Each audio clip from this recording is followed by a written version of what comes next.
Assalamualaikum and good morning for the lecturer Sir Muhammad Fidau bin Ahmad and our friend. Welcome back from welcome back after we cannot see about because of the pandemic COVID-19. Okay, my name is Aminuddin bin Muhammad and my partner is Muhammad Shakir and Shakawi. Today, this morning, we have covered to chapter 1 is the sport policy and sport administration in Malaysia.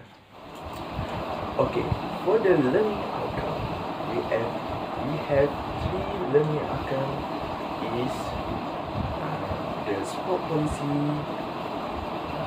sport act, and sport administration. For the sport policy, we have the national sport policy. In bahasa is Dasar Sukan Malaysia. Okay. The second one is the sport administration. We can refer to the organization such as like Football Association of Malaysia, which is the FAM. We have the BAM and others. And the third is Sport Act, which is we have mostly in the Sport Act, we know the Sport Development 1997. Okay, we go through to Malaysia National Sport Policy. National Sport Policy in bahasa is Dasar Sukan Malaysia, which is the strangers culture of participation. Okay, they focus two only. First one is a high performing player. In the high performing player, we have the competitive game, which is we create the game or match for the any participant from the any culture to anticipate for the game. Okay, because the Malaysia national sport policy, they want the any people and from any culture for anticipate the competition, for we know the culture in any country or any the place. Okay, for and the second one is sport for all. This means physical activity or sport activity. We include any person in the world. Not only we give to the sport for the disabled person. Purpose for Malaysia National Sport Policy in bahasa is Dasar Sukan Malaysia is friends a culture of participant. That's mean we create the game and we include any person from any culture. Okay. The second one is enhance the knowledge and practice of sport in order to create a sport culture among the people. They refer to the organizer to create the game or competition and include any culture from any people in the world. Okay, they can enhance knowledge means the organizer can know how to handle the event, which is the handle to people in any culture. For example, in bahasa law, when we taught the people in Lora, we but they cannot understand. Okay, this is gift to our knowledge for know the culture and know the Lora, for they understand what they're talking, and they can understand what we are talking about. Okay, the third one is provide a sport policy to meet the need at all level. Based on case study, sport facility development, we know the before that Malaysia is not know about the sport, which is we don't have the facility need and enough for the sport and for the enhance the high performing player. Okay, and after the sport, the sport policy is important, and the people give the some money for the facility, and they know they need the facility for enhance performer player or enhance their healthy routine. Okay, for the NSP National Sport Policy 1988, they have been enacted on 20 January 1988. Okay, in the NSP 1988 content for the NSP 1988, they see for the Malaysia National Sport Policy. Okay, the main purpose is for the high performance sport is they develop the facility for the player or for the community. It's made at the park. They give the facility like bar for the young people. Okay. The second one is they create the team for the society. We can communicate for the community who then do not know about us. Okay. The third one is for the player.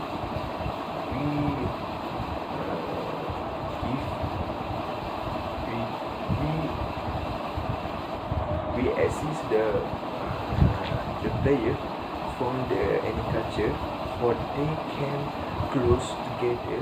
Okay, we go through to the RMK. RMK is Rancangan Malaysia Ke. This is the mindset for the future, in the future for the 5 year ago. Okay. Before that, they not call the RMK, they call for the Rancangan Malaysia. For today, Rancangan Malaysia is start from the 1956 until 1965, and today we call that RMK, Rancangan Malaysia Ke. Okay, we go through for the RMK2. RMK2 is the National Sport Council Malaysia, was established under the National Sport Council of Malaysia 1971. Okay, in the RMK2, they are focused for the training for the facility, which is for the okay, for example, we create a gym, and we don't know about the facility in gym, such as the training. We don't know how to use the training. Okay, what we can do is we hire or we get the advice from the sport sport gym, sport person gym, to know about how we can use the treadmill.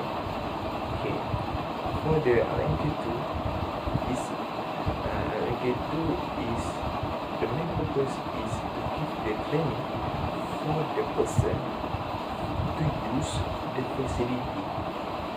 When the person can use the facility, okay, we can get the high performance sport. Okay, we know how to use the facility, and we train the player to use the facility, and the quality of player is high, then the player not use the facility. Okay, we go to RMK3, the constellation of Kota Baru and Kota Kinabalu Mati. Okay, for the purpose for the RMK3 is for the give the young people to play at outside and enhance their healthy daily routine. Okay, and for create the someone to anticipate for the competition game, and such we know today is many young people not go outside for the play the game or football or anything.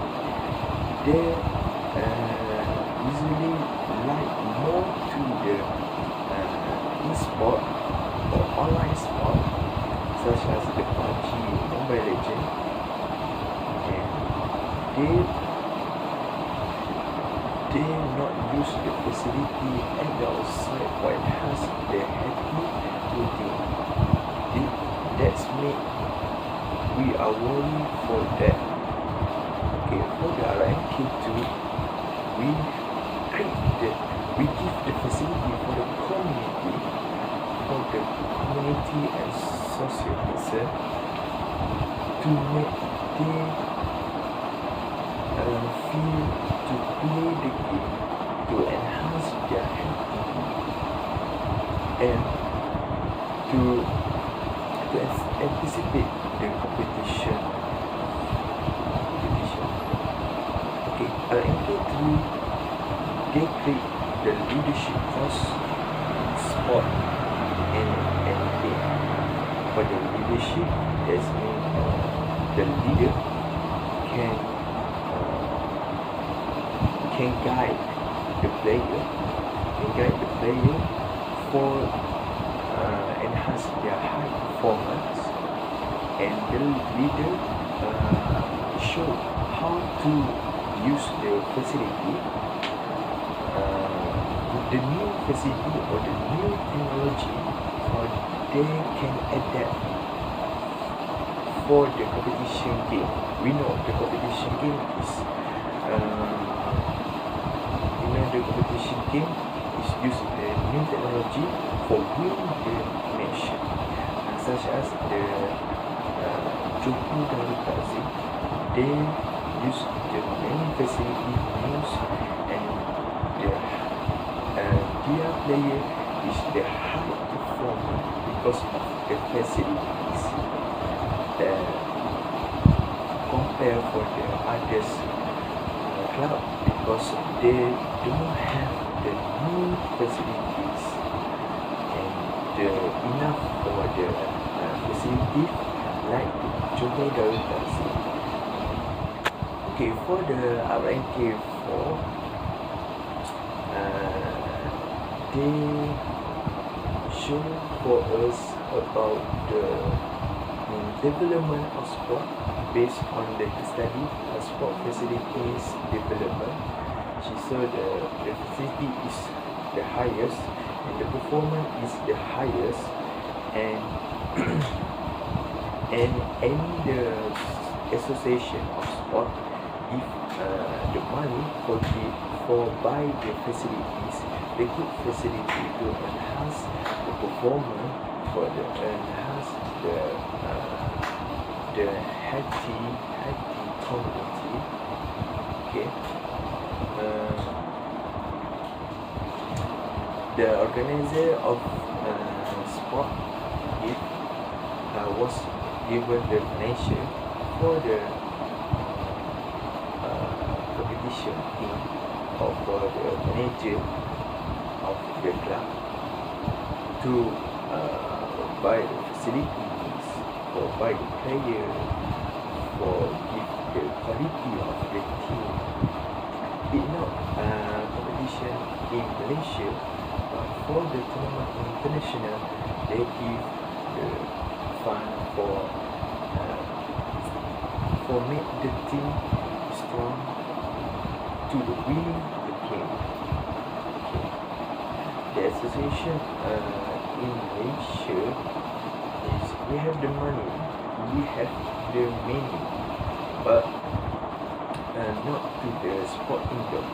Sport outdoor is given the fund for the any team, like the sport recreation, like for the kayaking organization, give the some money for the any team, for give them motivation for the winning any game or any competition in Malaysia or international.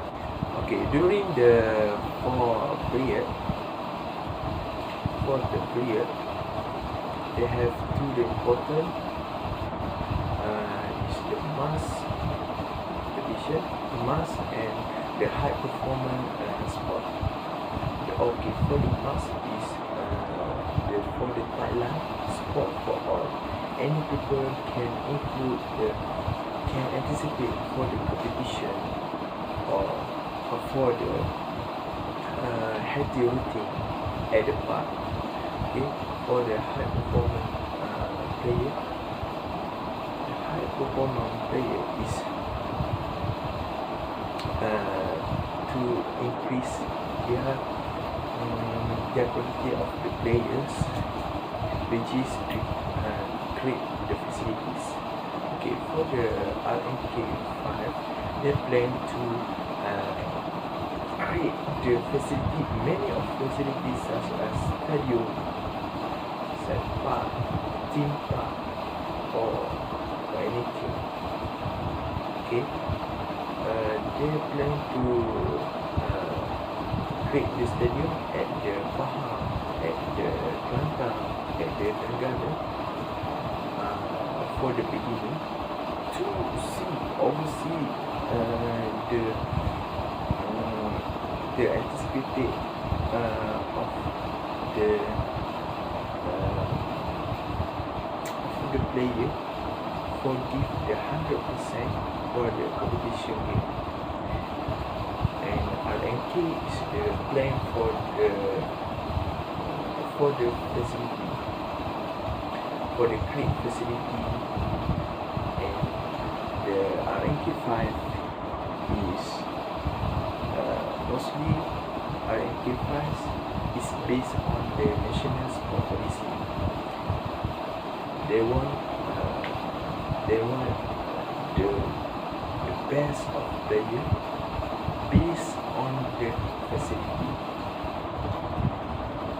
What we can do for give the player give the best high performance only based on the facility. When the quality of facility is good, that's mean the player is good. Okay, Assalamualaikum warahmatullahi wabarakatuh. My name is Ahmad Syarkawi bin Nuri Syayakub. Okay, today I will continue the group presentation with the 6 Malaysia plan 1991 until 1996. Okay, we talk about the plan. Okay, the first plan is the National Sport Policy (NSP) adopted in 19 1989 provided general guideline for national sport development and focus on high performance and mass participation sport programme. Okay, the second is high performance programme were aimed at achieve excellence in national and international competition as well as enhance the national image. Okay, the last is mass participation program were aimed to promoting greater participating in sport and recreation, especially at the grassroots level with a view to developing the healthy activity and product society. Okay, let's continue with the 7th Malaysia Plan 1996 to 2000. Okay, the first plan is the maintain emphasis on the concept of balance as in the national development policy. Okay, the second is emphasize the importance of human resource by increase the field training and education as well as science and technology. Okay, after that, the emphasizing the private sector in contributing to the country economic organizing.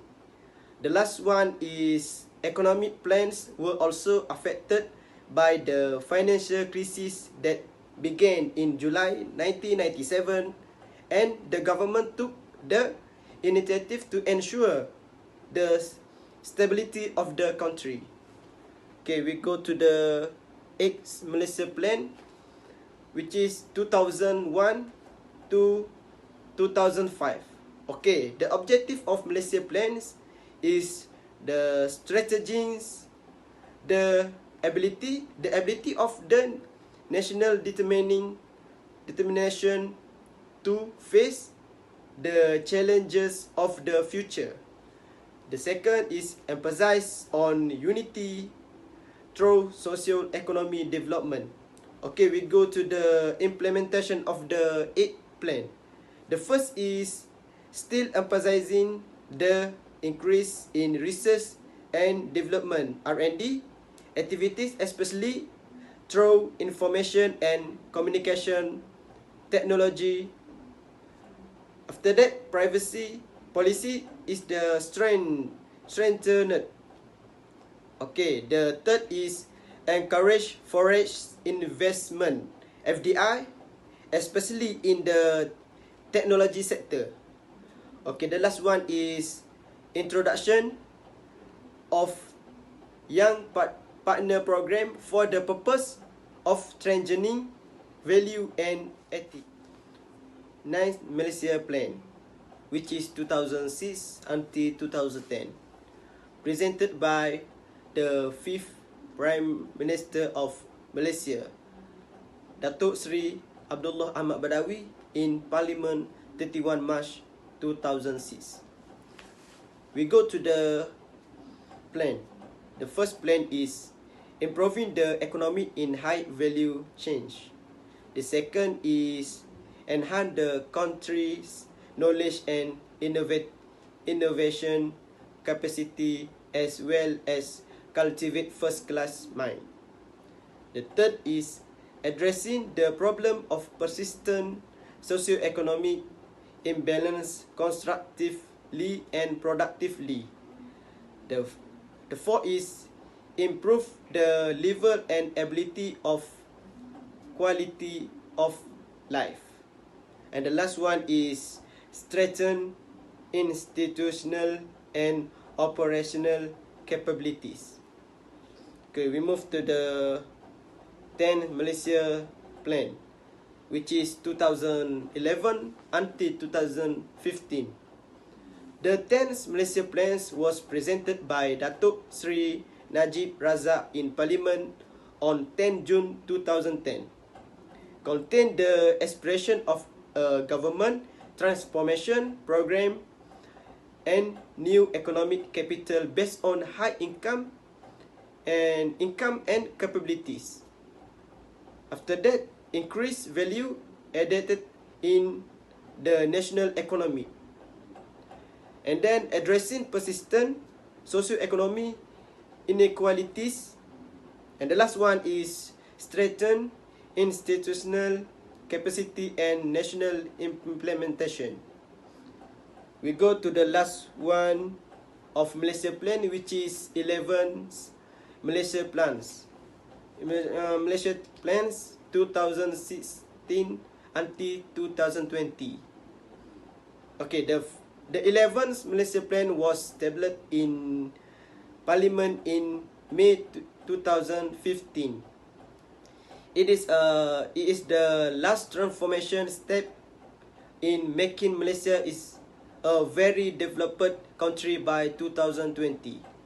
The government prioritized high impact project and lower costs, as well as ensuring efficient and fast implementation.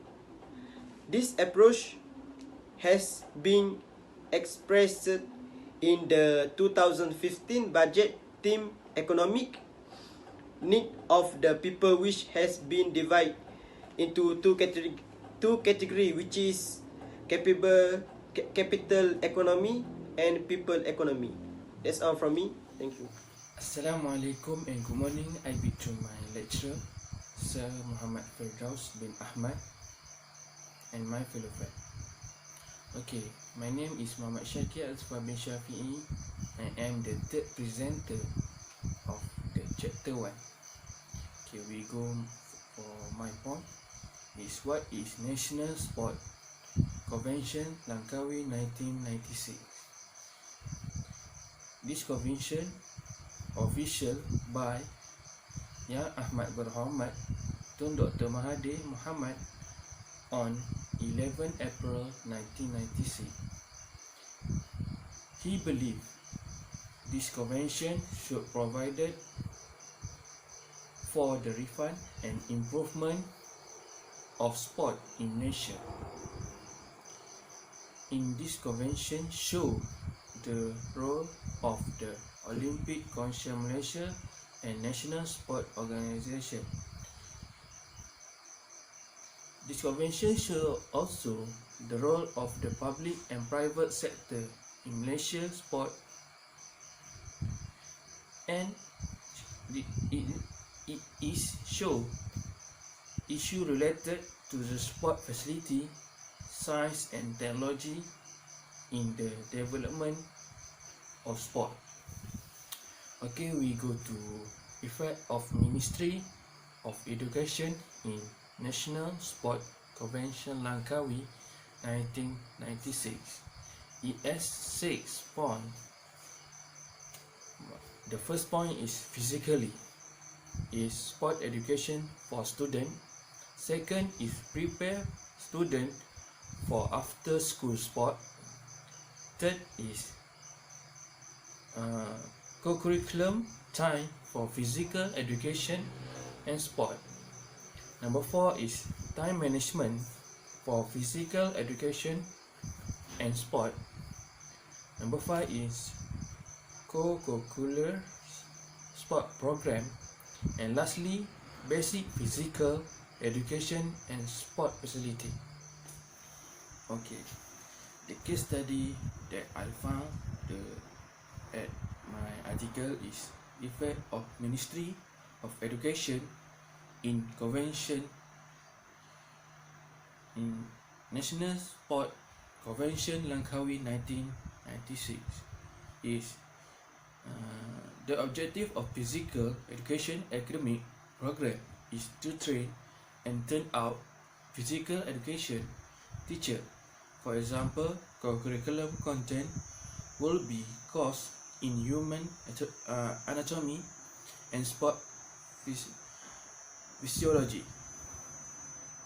As a physical education, curriculum was never designed to train sport manager.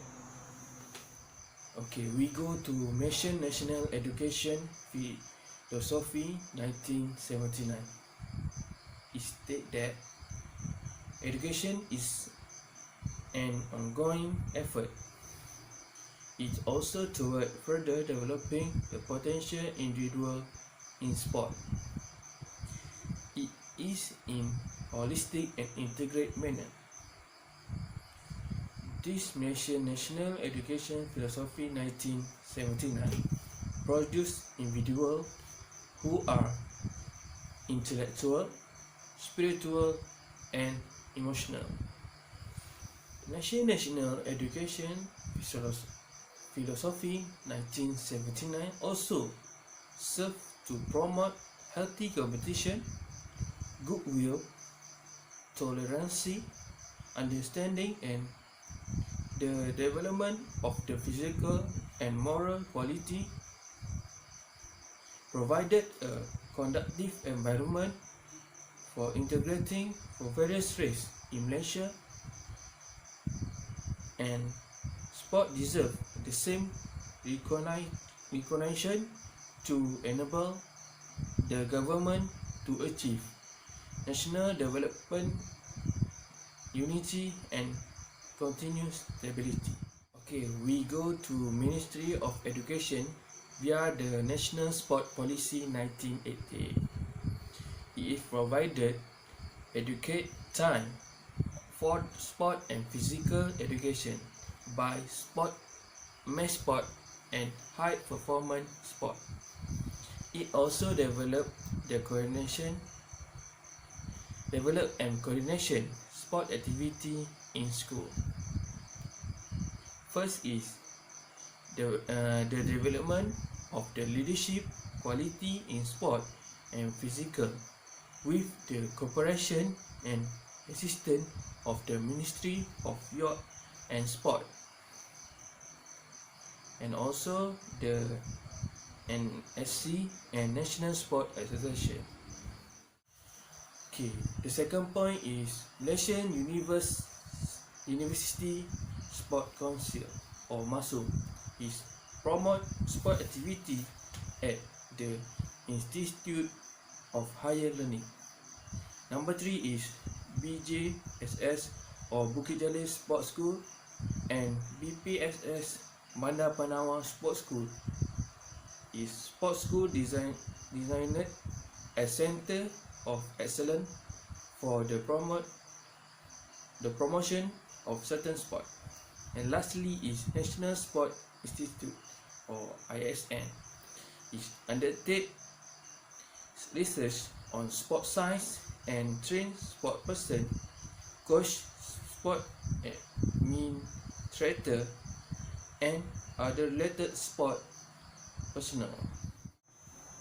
Okay, the second case study that I found in this article is the Ministry of Education, the National Sport Policy 1988. In this article, in Malaysia of Ministry of Youth and Sport is the center admired agency for sport and recreation. However, according to the National Sport Policy, the Ministry of Youth and Sport draw out the blueprint of sport facility, coordinate, planning, and distribute the major facility, which base the strategy to have a high performance sport and mass sport for all state of the community.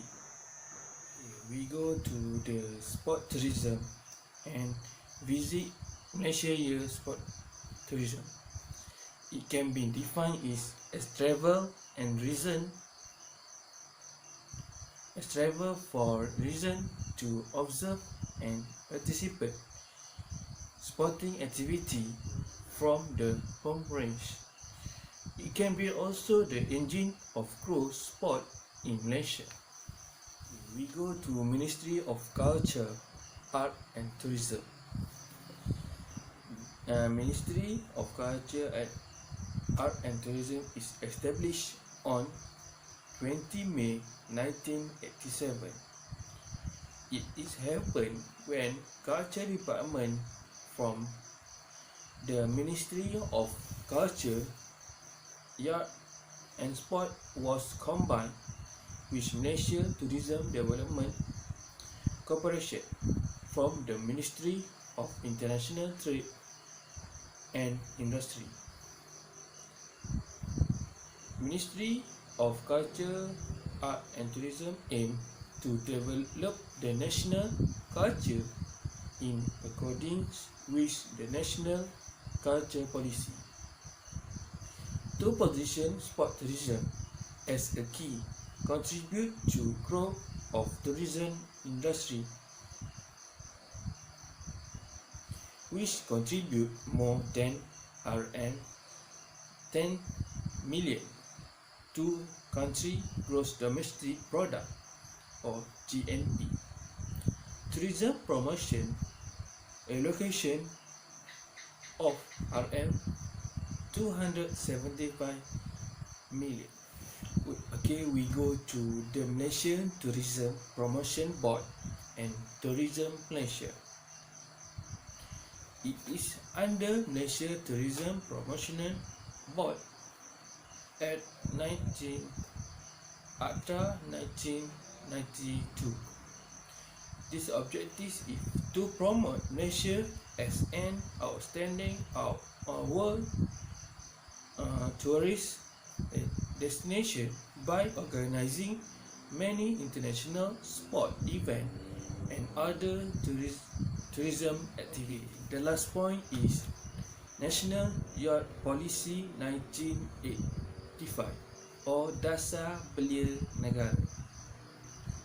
It starts with Menteri Kebudayaan, Belia dan Sukan from Datuk Dr. Sulaiman Haji Daud.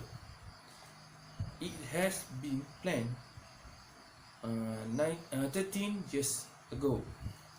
This policy was created in realizing 47% of the population of this country is yacht.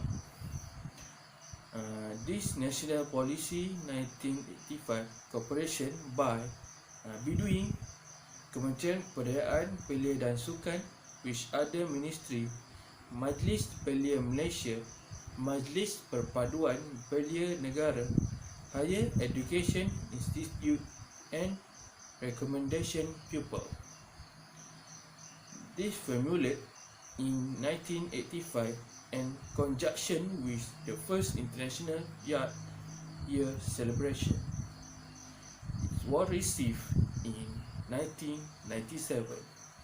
I think that's from us. Any question, just you can talk in Google Meet or WhatsApp us personal. Thank you.